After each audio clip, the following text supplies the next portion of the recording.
Today we're talking about encryption, but encryption related to Sarcophagus. It's probably going to be one of our more, I would say, maybe our most complex talk outside of the talks related to um, the actual version 1, version 2 creation.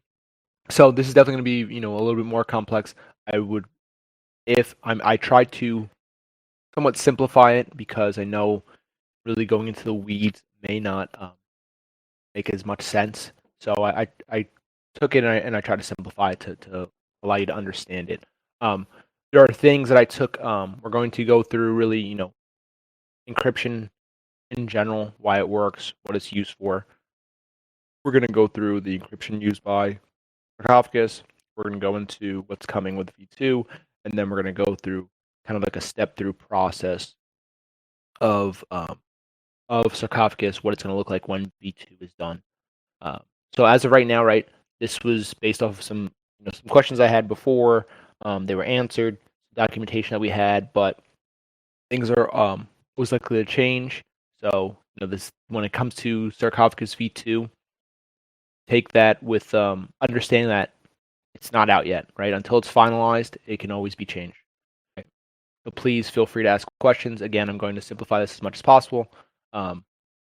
But not. I want to make sure I simplify it enough to give you the picture, but don't simplify it too much where you can't understand how it works. There's going to be some math involved in today's in the slides. You're going to see that we're going to walk through an actual process. I'll go through actually a couple different things, different scenarios, just to make sure that you are understanding some real life scenarios. So let's start with Sarcophagus. So thanks to Liv for doing this, right? This is just an image of what's going on, right? You have the first layer and you have the second layer. Big thing about Sarcophagus is you have some documentation, you have a file, you're a journalist, you have a will, you have a trust, you have a password, you want it to be hidden, you put it into a file, you put it into you put it into Sarcophagus, it gets encrypted, right? The first layer is yours, second layer is the archaeologist, right? Simple enough. So the big thing is we're trusting this encryption. Why does this encryption work? What is the encryption doing? Encryption is kind of on a spectrum, right? There's encryption that is strong, but it takes longer to be completed. There's encryption that's fast, and it may not be as strong. Strong meaning it can be there's some type of flaw with it. There are definitely some things that we used to use that we don't use anymore. A common one is dealing with Wi-Fi, right? When you're dealing with Wi-Fi, you'll see, it says when you set up your Wi-Fi. I don't know, I'll just give this example because this is what most people I would know. Most people set this up. When you set up Wi-Fi, there is something that type of encryption. It says WPA2, right? There used to be WPA, which has been known to have some flaws in it, so they moved to WPA2. And these standards have been there's actually standards to use when you're creating this encryption. I don't know if also there's another example. There is a button on your router that you can press to connect. For most routers, some routers don't do it anymore. The reason why is it's flawed, right? The whole thing was it's a mathematical number. But there is a flaw with that. I won't go into too much detail, but there is a flaw with using the WPS on your router. That's what it'll say under the button. You can click it, and it can actually, you press that button, and you have another. If you're looking for WPS connection, your phone can connect to it. It's supposed to be 8 digits. Technically, it's actually 7 digits. But again, we won't go into too much detail. So in general, right? We are trusting that Sarcophagus is working in this specific way, right? You're taking a file, you're encrypting it yourself, and then you're having someone else encrypt it. Well, are those the same encryptions? Are these questions you're asking? How is this encryption strong enough? And then why are we still using it? It's been used for a while. Has this been used for a while? Is it more likely to be cracked, right, so to speak? That's something that should be going through your head when you have these questions. Why not? If this is a file that's yours, you can just keep it on your computer and save it, and then when it needs to go out, even with the dead man switch, It can just not be encrypted. It just be only you have access to it until it goes out, right? There's things you can think about. Why does it make sense to do this? Well, the big thing is it's out in the public, right? And encryption in general, right, is meant to make it there's obfuscation, right? Which obfuscation means you're kind of hiding it, right? But a lot of people can figure out obfuscation, right? That's you just say, oh, I'm just gonna be clever, and I'll make my password have spaces in it, right? When you're creating a password, I know I'm mentioning a lot of things, but you're gonna understand in a moment why I'm mentioning things like this. So, cryptography, right? What is cryptography? Why is it so important when it comes to encryption?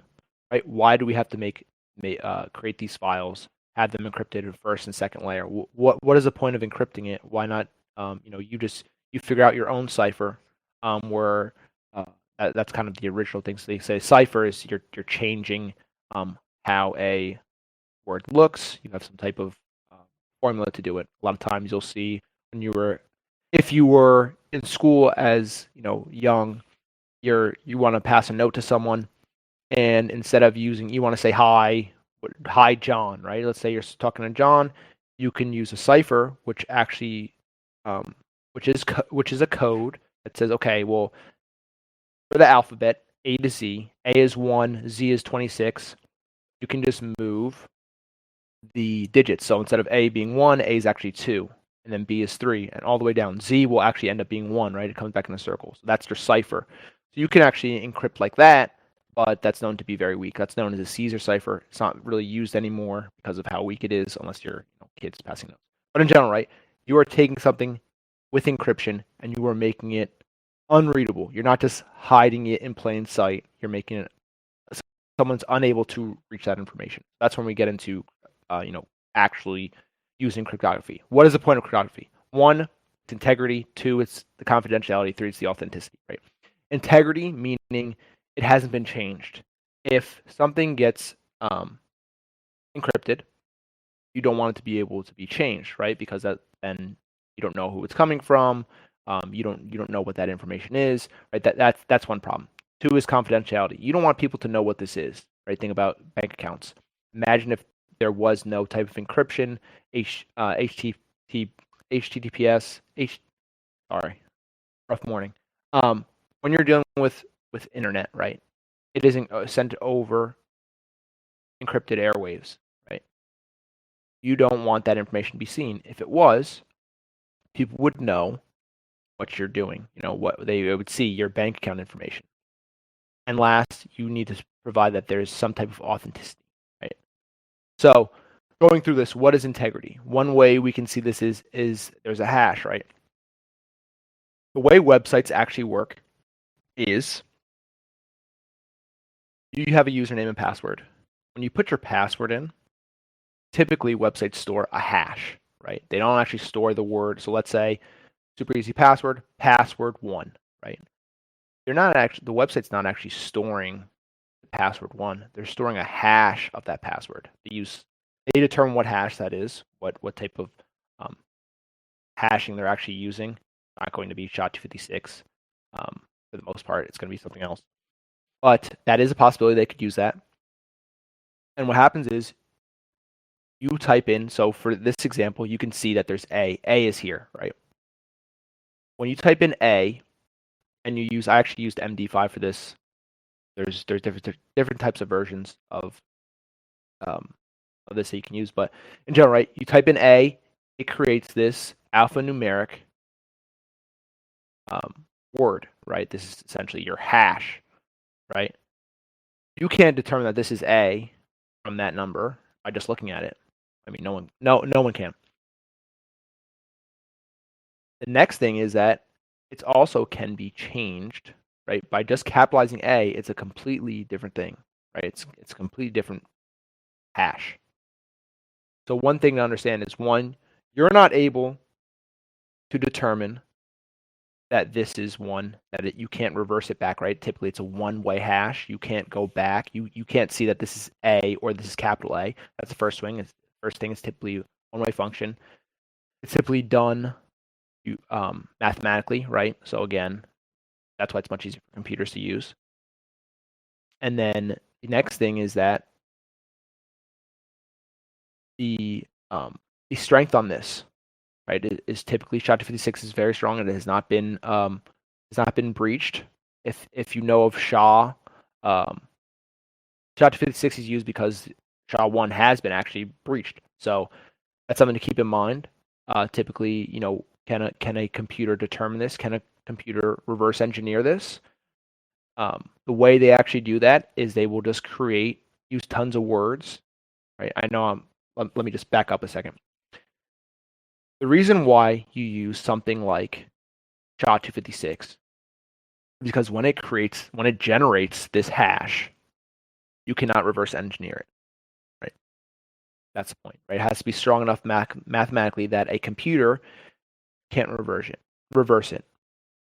The way that they reverse it is that they have something called a collision, right? Where they find out that, to simplify it, A and the letter Z happen to have the same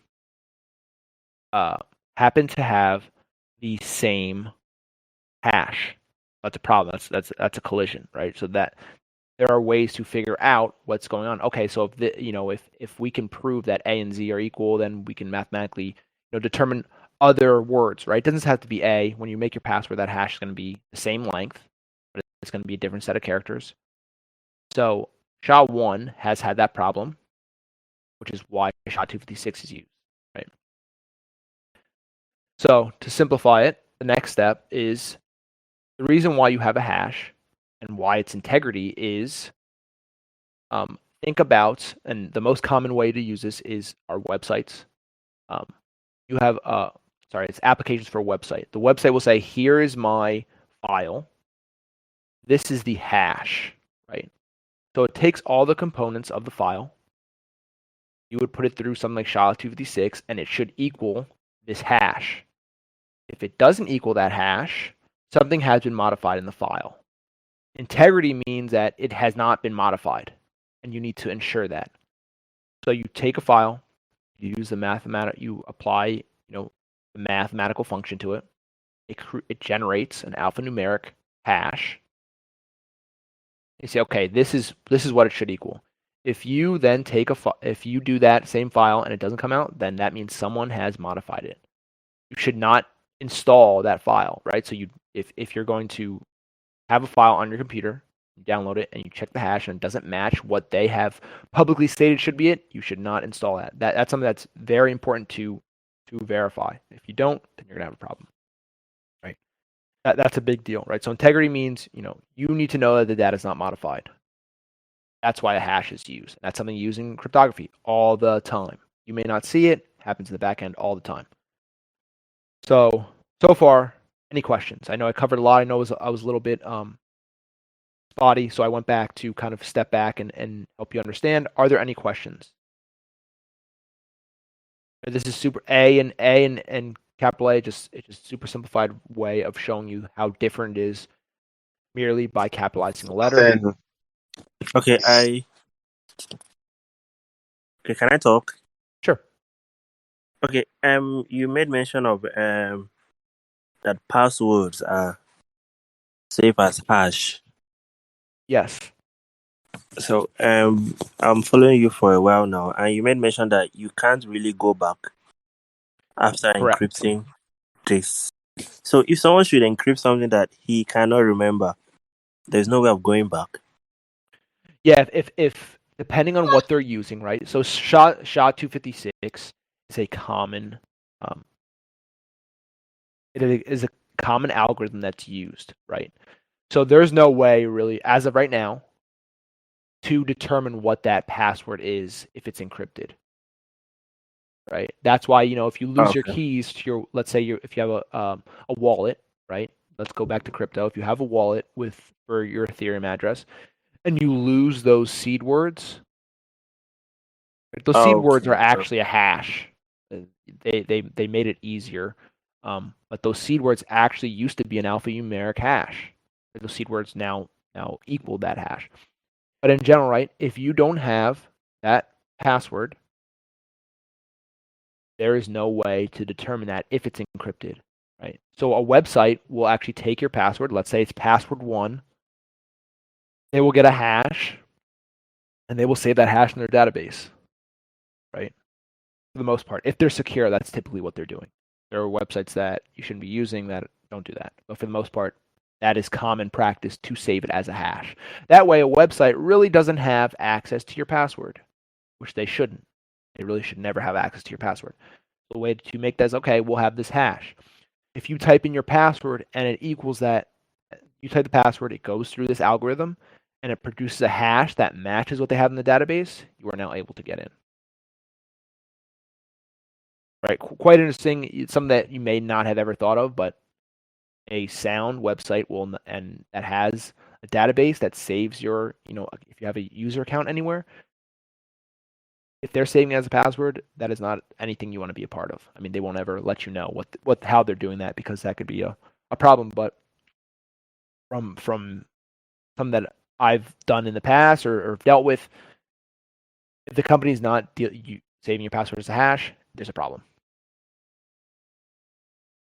Okay, I understand. Cool.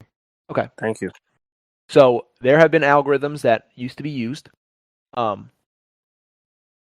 they've been broken. One is called Message Digest 5, right? MD5. It's not normally used anymore, for the most part. But I do have a cool website that I actually will I think I share it later on. I'll share it at some point. There's a website you can just go through. It's just a hash generator. You type in a word, and I'll show it at the end of this talk. But you can actually generate a hash. Okay. The next thing is so first thing is integrity. You want to make sure that information you put is not broken, right? This is going to be important when we get to Sarcophagus, right? You want to make sure that your file you have on there has not been modified. If it's been modified, whoever gets it is going to have a problem, right? Imagine you put your will and then someone modified your will, right? If it's not the same hash, then it's been touched, right? Okay. Next thing, confidentiality, right? This is another part. This is where the actual encryption comes in, right? You have a key, right? This key is is a part of the mathematical function that will actually encrypt your document. I have these images here, right? You have a function. You take your file, you put it into the function, right? And now no one can see that document, right? The only way to get to that document is to use that key to unlock it. And now there's two versions of this, right? So there's asymmetric and symmetric. Typically what happens is if it's symmetric, if it's symmetric, which is the top image that you can see, there's one key used for encrypting and decrypting. It depends on what you're trying to do. There are reasons why you would want to use one key versus two keys. Some of it has to do with efficiency, some of it has to do with speed, but that's part of it. So the second type is called asymmetric, which is the bottom picture, right? Someone has a document, and they encrypt it with a key. There's one key that encrypts, and there's one key that decrypts, right? In this example, the public key is encrypting it. So the public key you can give to everyone and say, hey, listen, I want every single document is only for my eyes, whatever you're doing. Let's say, you're in a company, you have a boss. They say, hey, I want all these encrypted. Use this key, send it to me. I'm the only one who should be seeing it besides you. Once you encrypt it, you send it to the user, you send it to the boss. They say, okay, I want to look at it. Let me open up this lockbox to see that, and they can view it. Now, something that is not known. So are there any questions with that? That to me feels a little bit more simple. It is either one key locks and unlocks the lockbox, and then the other version is one key locks it, and the other key unlocks it. Right? There are two types. So that's really simplified. That's really important. Right? So that sounds like it's something that would be pretty simple to understand. So one key portion of this that will may not be as well known. People may know private versus public key. A public key doesn't have to only be used for encryption. Well, a private key doesn't only have to be used for decryption. When you create a key pair, you actually choose what you're using for what. It doesn't matter which one you're choosing. It's up to you. It depends on how you want to have your encryption system set up. That's something that is very unique. People aren't really aware of that because when you typically you think the most common case is public encrypts, private decrypts, right? It doesn't matter actually which one you're choosing for which. So that's just something to know. It's a little fun fact. But in general, right? So we went through integrity. Integrity shows, hey, if your file has been modified because this hash equals the same hash. That's the first thing. Confidentiality. It's encrypted. You don't want people to be able to read it, right? That's what encryption is. It makes it unreadable. And the last one is authenticity, right? You need to know that this message that was sent matches exactly to the file that was sent, that it's an authentic message. Someone can send you a file, right? Let's say man in the middle. I have a file. I'm sending it to Johnny. Someone takes that file in the middle. It never gets to Johnny, and they create this integrity, right? So let's go through the scenario. I'm sending an email to Johnny. I send the message and say, "Hi, Johnny. Let's go meet this weekend, right? At this date, this time, whatever." It has a hash sent with it, right? Just so they can prove that it's the message I sent. Someone can interfere in the middle. Man in the middle attacks happen all the time. There'll be a person in the middle between me and Johnny that gets the message. They can try to decrypt it, see if there's information on it, or they can just create their own message, right? They say, okay, forget that, Johnny. The person in the middle says, I got the message. Let me send a new one. The message says, meet me here, bring a ton of money. Here's that. They create their own hash, and they send it to the user. So if it's Johnny getting the email, he says, oh, let me check this hash. Oh, the hash matches. Well, that's because the person created that hash that got to him. Oh, they got this. They're saying to me here, get all this money. Okay, so I'll meet him there and I'll bring all that money. There is one other piece. You need to know that it's authentic, right? Typically, that happens with a digital signature, right? So it's kind of a combination of integrity and then the user proving that it's them, right? We won't go into too much detail on this. This is a little bit more complex. There's some more steps that need to go through, and it's a little bit more complex. But just know that every single website you go to, if it's using, they will have a certificate. The certificate proves that the website is legitimate, right? If they don't have a certificate, if it's not using HTTPS, right? If it's just HTTP, that information isn't clear. But typically, HTTPS, it'll be verified. You might see a lock next to may go to a website and you see a little lock next to the URL box. You will see a lock that says, secure, and then you click on it, and then it'll say it's verified by the company, and then you can go for more information, and you can view the certificate. The certificate shows that it is real, that you are the authentic one. This is the correct place. That's similar to a digital signature. It is your signature. You are making, this is me. If you see my signature, that is me. That's all you need to know, right? So we'll go before we continue, sorry. Are there any questions? So integrity means it hasn't been modified. Encryption means that you're making it unreadable. Authenticity means that you are who you say you are. That's something important, a part of cryptography that is a part of pretty much everything that's been decided, done. These are 3 important pieces to think about every step of the way. Okay. So, elliptic curve integrated encryption scheme. This is what is actually used by Geth. Geth is used by Ethereum. So this is their encryption scheme that is kind of stemmed from that. This is what they're using.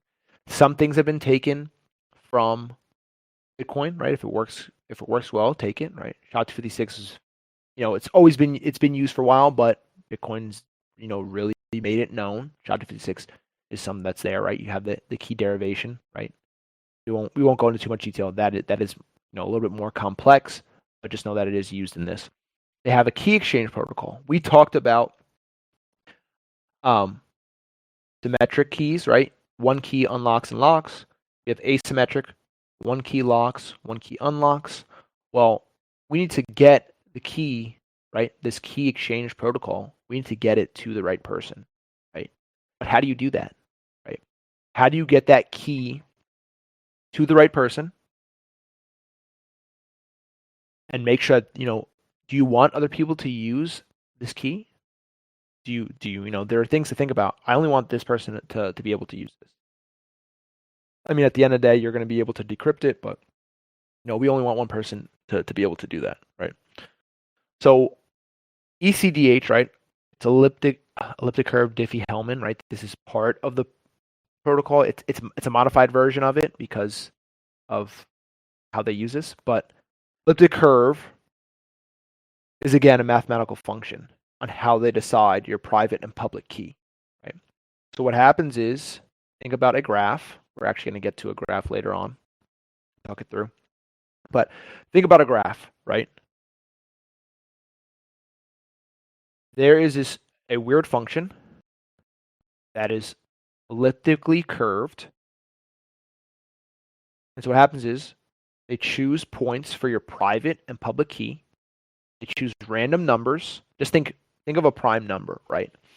This is probably the simplest way to understand it and how I've seen it explained. Think about a prime number. A prime number means it can only be divided by itself and the number 1.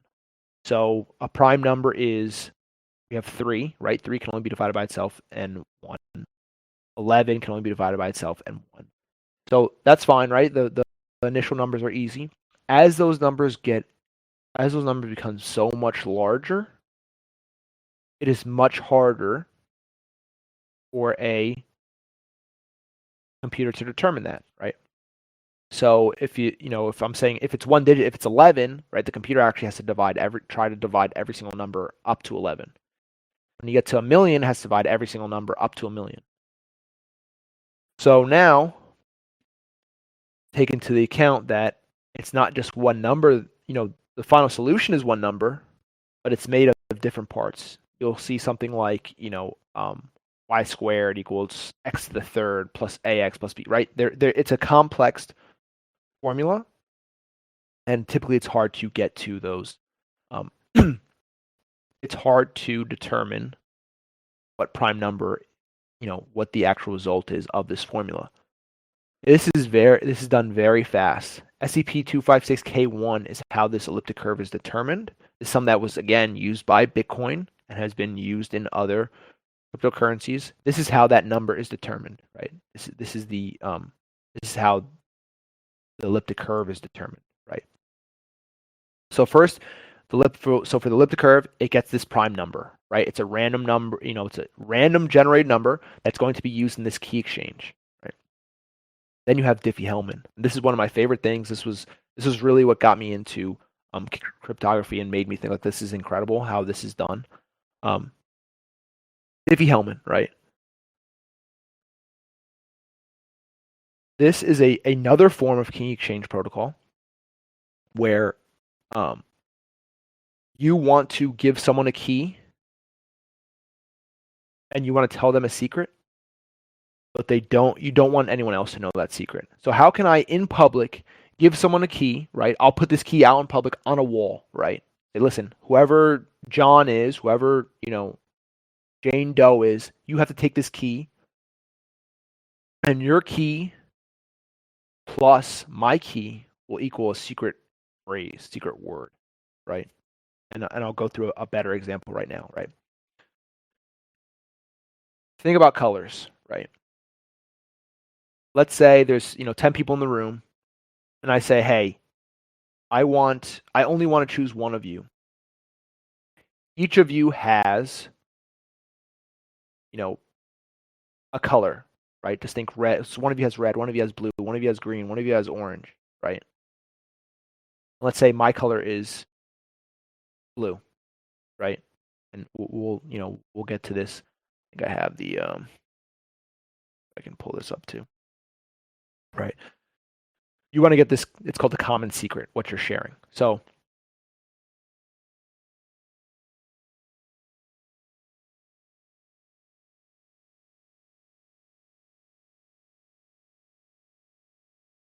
Alice and Bob want to talk to each other, but they don't want Charlie to know what they're saying. Right. So the key to understanding what they're saying is going through this Diffie-Hellman key exchange. So let's go back to now the paint, right? There's a common paint color. The common paint color is yellow, right? Alice then has a secret color. Hers is orange. Bob has a secret color. It's blue, right? So when you combine the common color, yellow, plus orange for Alice, it gives you a lighter orange. When you combine yellow and blue for Bob, it gives a green color, right? So then how can we make sure that that final color is a common color, the same color doing? You actually will exchange then those colors, right? So Bob will give his green to Alice. Alice will give her orange or light orange to Bob. And then they can add their colors again, right? This may not be very clear, but so essentially they have a common color. They both are adding their colors to it, and they're creating the same color, right? So if Bob has a color, Alice has a color. So actually, yeah, let me pull this up. I have the actual. It is hard to visualize when you're not seeing it. I'm going to stop sharing for a second, and then I'm going to go back and I'll share this. Reshare this this Diffie-Hellman image. It's something that's really cool. Again, it's what brought me into this, and it's probably my favorite thing to see.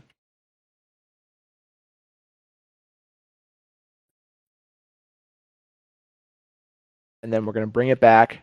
Like I said, there's a lot going on here. It is not something you can understand in an hour or 2 hours, but it is really cool. Okay. Can you see? Let me know when you can see this.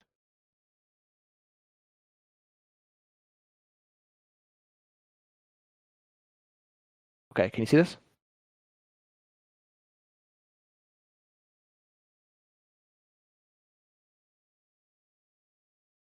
Okay, so you'll see, right? This is a very common thing used. They have a common paint color. They don't want, the only way they can communicate is if they get that common color at the end. So they mix the common paint with their secret. They mix the common color with their secret colors. They then get a new color. What happens is they then will hand their colors to each other and add their color to that new already pre-mixed color, right? So you can see Alice has yellow plus her orange, which goes to red. Then she gives the red to Bob. Bob then adds his cyan, and it creates brown, right? So Alice adds orange plus blue to get brown. Bob adds blue plus orange, right? Blue plus Alice's orange to get brown as well, right? They get the actual same colors, right? Very, very clever way of doing this. And this has been used, but things can be discovered. So usually it's incorporated into another, like a little bit of a newer way, right? But this is just something very, very simple. This is the thing that made me say, okay, this is cool. These key exchanges are cool. This is very smart, right? Okay. So let's go back to this. Back to the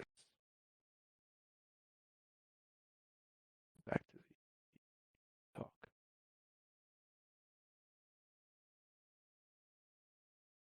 Okay.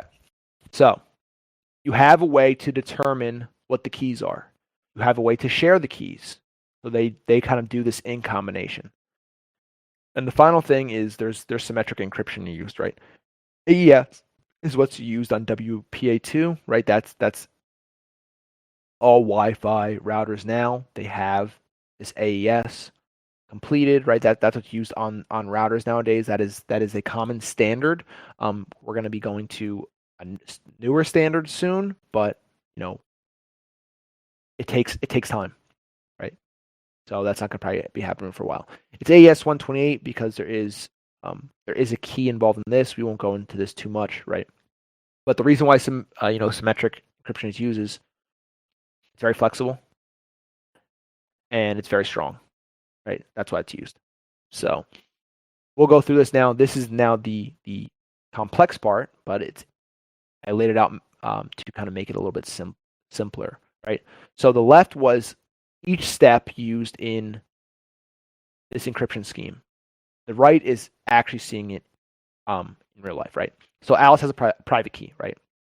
She created this private key, and now she wants a public key, right? The private key uses some number, right? Some type of perhaps ECC, right? To generate this public key, right? So you can see the private key. So Alice's private key times this random number equals your public key. Cool. Alice then gives Bob that public key, shares it over the internet, right? Says, here's my public key. Bob then uses a random value, right? So this is how a private key is created. So first, Bob then needs to produce his own public key, right? So then Bob produces a public key, and he takes that same random value and creates a symmetric key, right?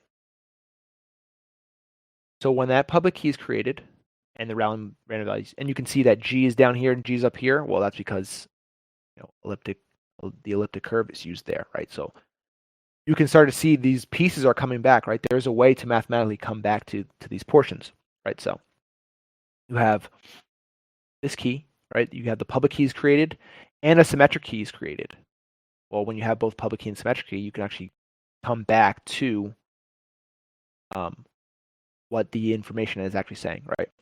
So next step. So right now this is Bob. Bob has a public key and he has a symmetric key, right?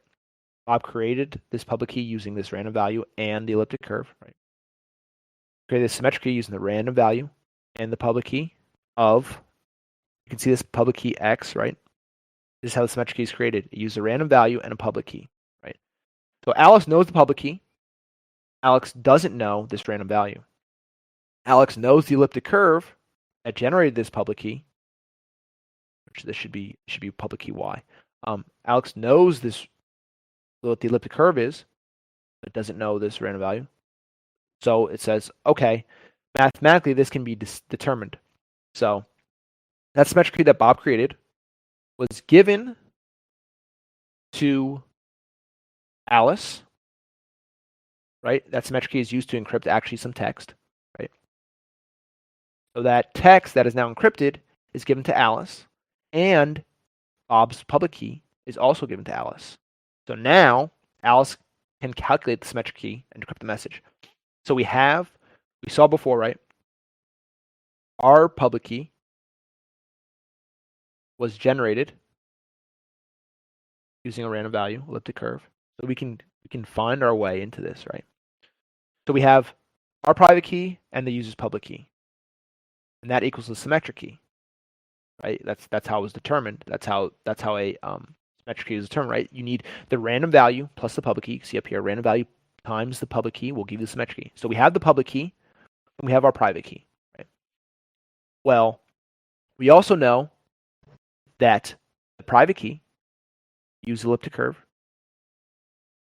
right? So we know at least some of the value, right? So you can see this, we're missing this random value. We don't know how the public key was generated.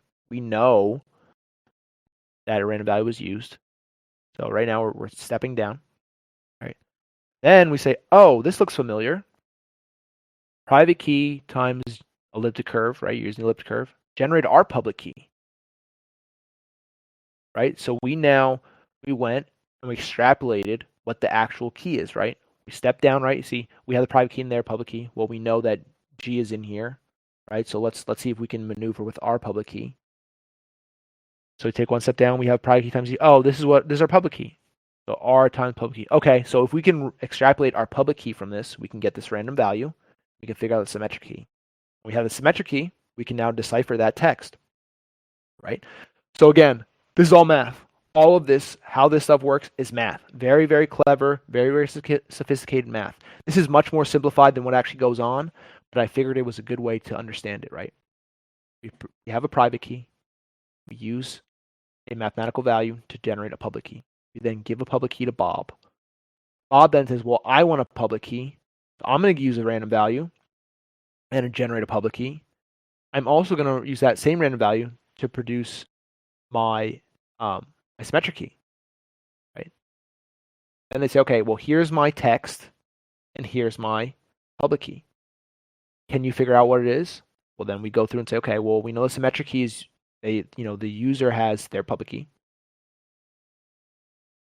The user has the public key, so we need to figure out what it is. So we say, okay, here's my private key, and that's the user's public key.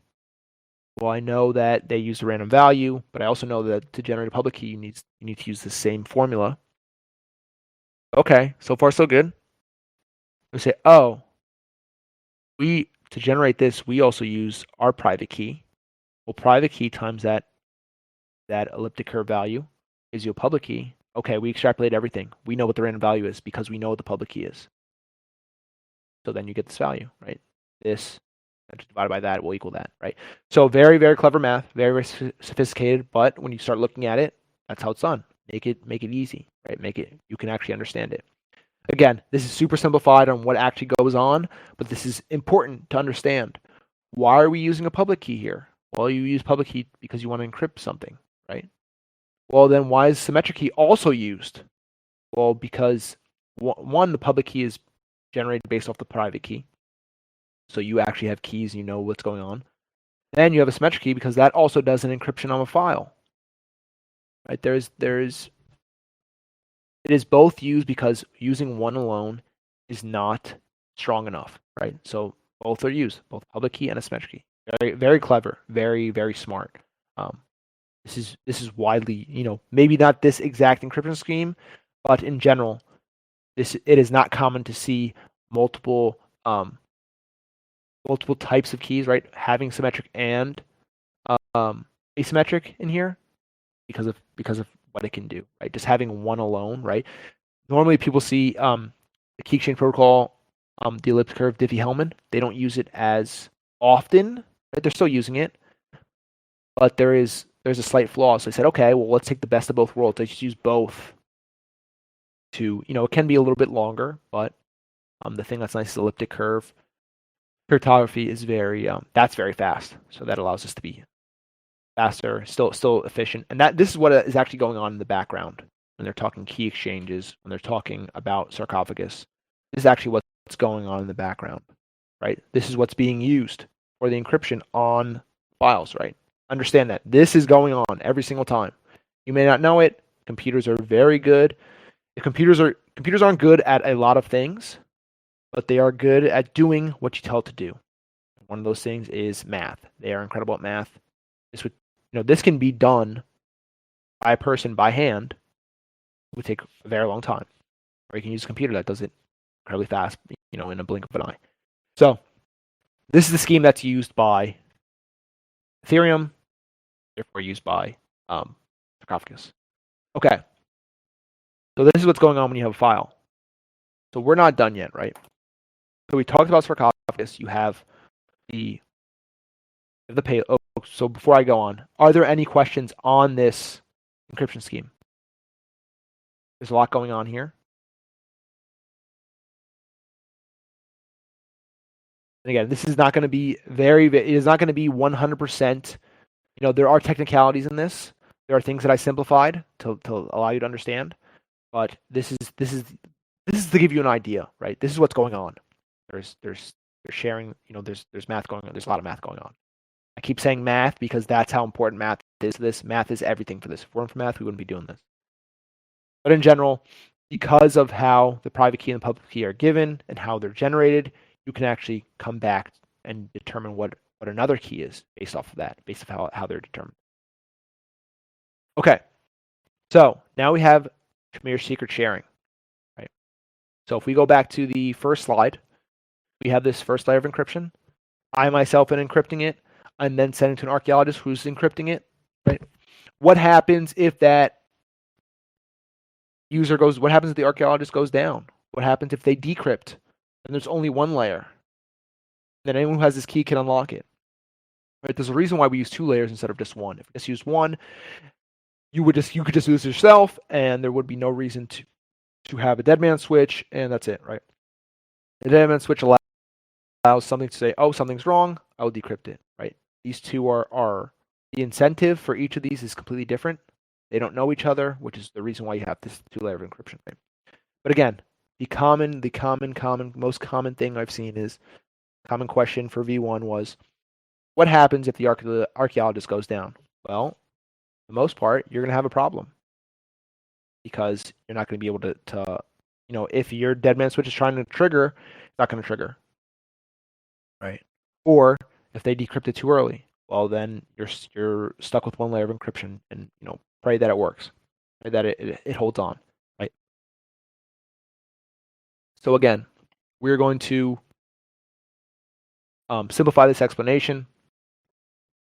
So think about it this way, right? You have the archaeologist, right? The archaeologist has their own encryption that they use. One person, their own encryption, right? So what this does, Shamir secret sharing does, is it takes that key, the encryption. Let's say it's a private key. It'll take a private key, and it'll say, well, I don't want just one person to be in charge of this. Let's shard that key. Shard is in take parts of it, take shares of it. You'll see on the right side. Take shares of it and say, okay, if we have, we have one key and we break it into, let's say 5 pieces. Give 5 archaeologists a piece. You only need, you set a number up and you say, okay, well, out of those 5 pieces, again, this is math. If you know RSA, right? RSA, they do little key fobs for you to log in. Shamir is the S in RSA. Won't go into too much detail. This stuff has been around for, RSA has been around since the 70s, late 70s, so you can understand how strong this type of cryptography is if it's still around since the 70s. Yes, it's been modified, but the idea has still been there since the 70s. So Shamir created this idea. We will take a key, we will shard it, take a share of it, and say, okay, we have 5 people, but we don't want all 5. We don't need all 5 pieces to unlock this box. We only need a portion of it, right? We only need 3. We only need 4. We only need 2, right? That decision is made by whoever is creating it. What happens is you take the key, you shard it, and say, okay, if we have 3 of 5, it will unlock the box, right? Well, if you think about that, if we're dealing with this, right, we don't want a single point of failure when it comes to Sarcophagus, when it comes to the second layer. We would like to have more archaeologists involved. We don't want to need every single archaeologist to unlock this box, right? To unlock the second layer, because let's say we had 5 archaeologists and power went down on one of the 5. Well, if you need all 5, then it's not gonna open. You only have 4 of the 5. So there's a give and take. Yeah, your information may be very restricted, so you want 10, you want all 10 to come in, but the more that you need, the more likely that there is an issue to happen. So a common one we always see, and we use in examples, and I've used them as an example as I'm trying to understand, V2. I think it's something that's very, very it's a good middle of the road for now, before all the archaeologists come online. 3 of 5. Meaning you need 3 of the 5 shares, right? If you have a key, you break it into 5. You choose 5 archaeologists. You say, okay, as long as 3 of the 5 work, the box will be unlocked. So if two archaeologists go down, that's okay. We have 3 others, right? You give yourself, a better chance that it will be unlocked if something were to happen, right? So in this case, right, take an encryption key. The key is broken into parts, and that way one person can't share that information and unlock it. They can't share their key and unlock it. They need more than just that one person to do it, right? So there's a minimum number that needs to be used. And you can see it here. This is I think visually this is cool, but again, know that it's math, right? There are points on a line graph that say, okay, this is S1, this is S2, this is S3, this is S4. There's some type of parity needed to unlock it, right? So that is something that wants to be implemented. So now we went through everything, right? We went through what's going on in the background.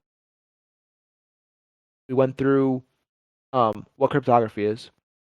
Went through the ECIES Geth, the actual ongoings for the background, right? And now we're here we went through Shamir's, and now we're here, right? What is the steps, right?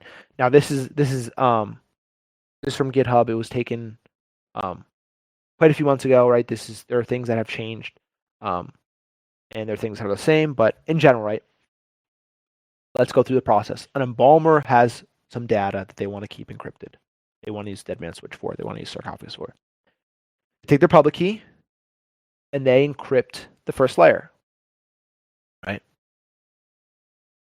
On the actual sarcophagus, there's also a public and private key that is generated, right? You as a user, so that's going on in the background. You won't necessarily see that, but it's going on, right?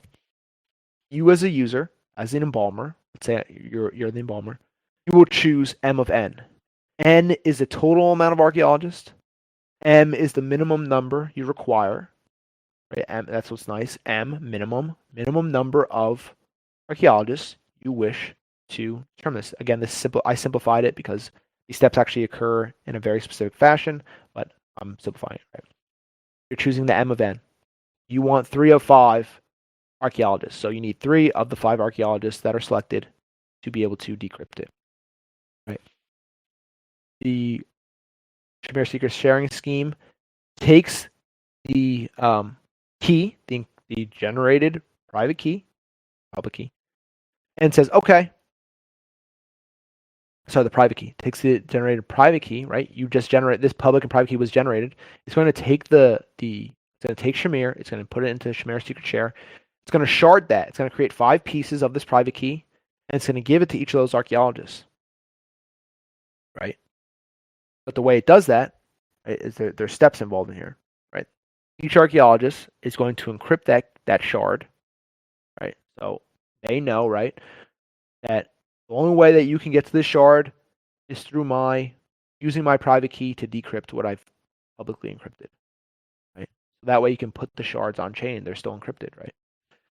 So they get their shard. Each archaeologist gets their shard. They will then encrypt it, right? So now it is a shard. It is an encrypted shard of the private key, right? So the private key was the shard you received, and it's encrypted. Right.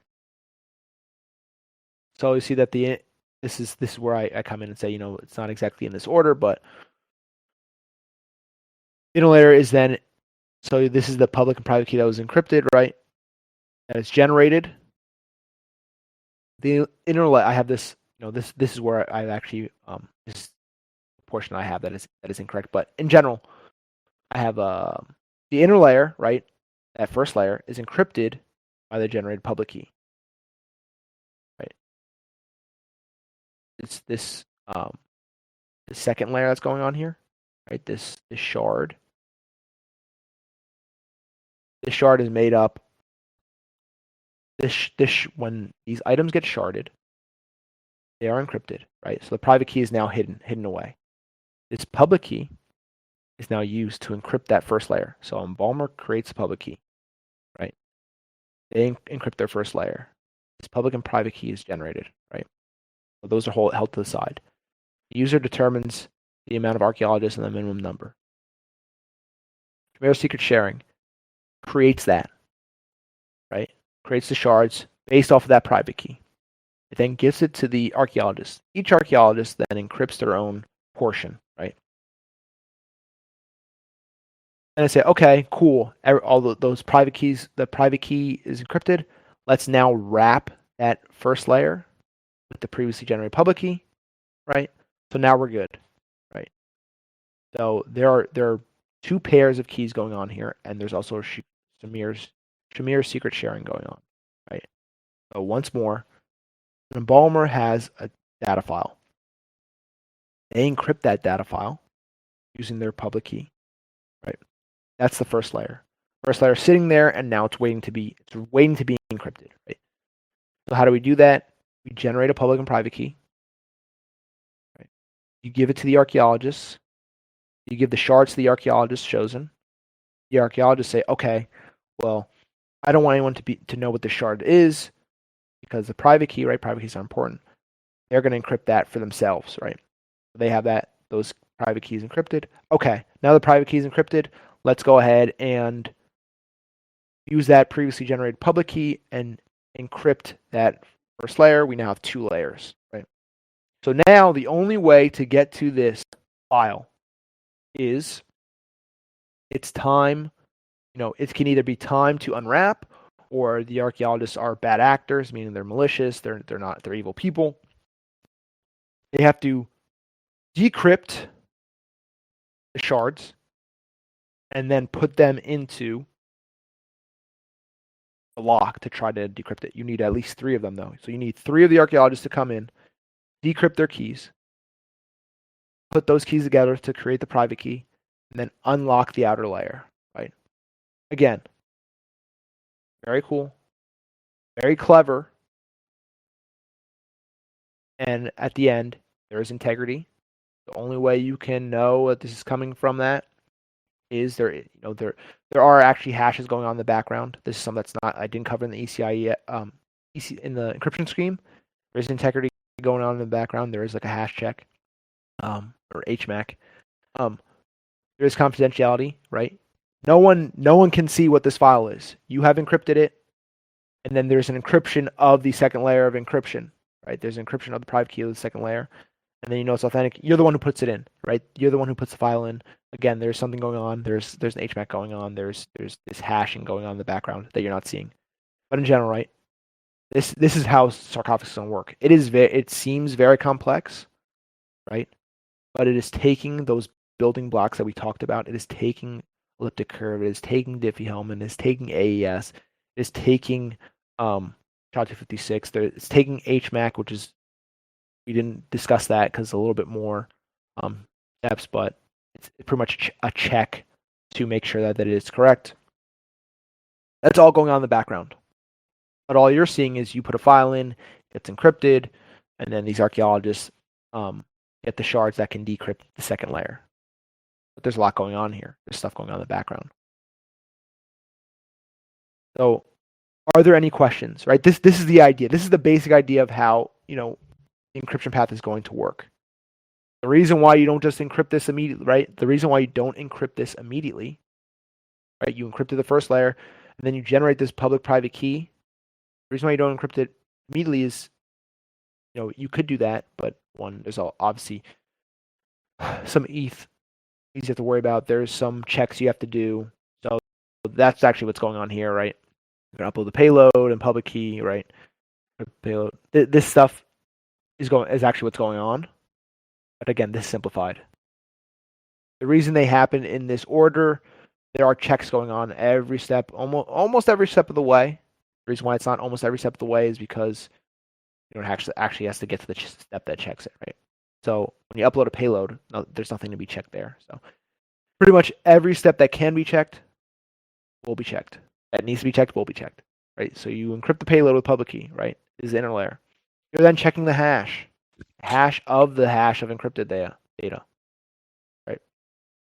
You're generating this public and private key. You're encrypting the inner layer with the public key. You're then choosing your N, your M. You're using your secret share to shard it. You're then encrypting each of those shards with the archaeologist, public key, right? We're going through those steps. I think, honestly, this is, why I kind of fell into this space in the first place. Encryption as a whole is literally why this whole cryptocurrencies really exist, because they cannot be, really, for the most part, they should not be able to be decrypted. They should be privately used. You shouldn't have to worry about any of this stuff that's going on. Yes, blockchain makes it public. That's fine, but you can't unlock what someone has done, which is really cool. So that is the end. I know this was very very complex. This is probably my favorite talk I've done, just because it is very clever. It's very cool, but it's complex. It is not easy to understand. So if there are any questions, I'm going to post this. I'm going to put this on. I will share this in the Discord. But in general, right? Again, I said don't take everything as you see it, as I have written. The image, things have changed, and they are so likely to change. We can go, when this does get launched, things may come up and say, you know what, this actually the fees were too high, or whatever the reason, and things may be modified. Those discussions are going on, right? They're going on in Discord, but also you can see in the Decent DAO there is a builders chat, a Sarcophagus builders chat that where a lot of that is going on. There's a Sarcophagus community chat on Decent DAO where you can see these questions being asked. One was brought up 2 weeks ago, something that I would have never thought of. I believe it was Seth who brought it up, talking about fees on rewrapping, which we won't go into, but something that's you would only know if you're dealing with it.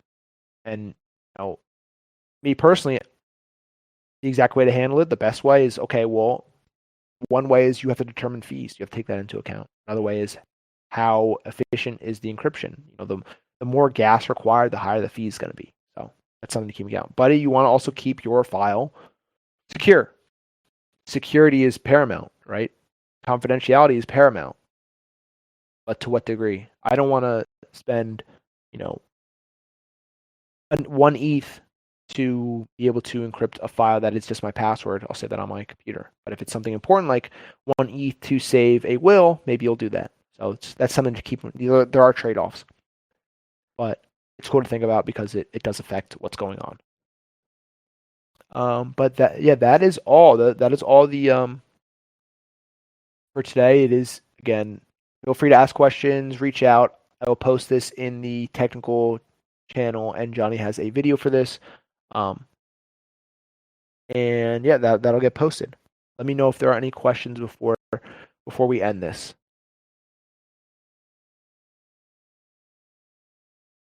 Okay, cool. I implore you to take a look at something as simple as public and key pairs and how they work.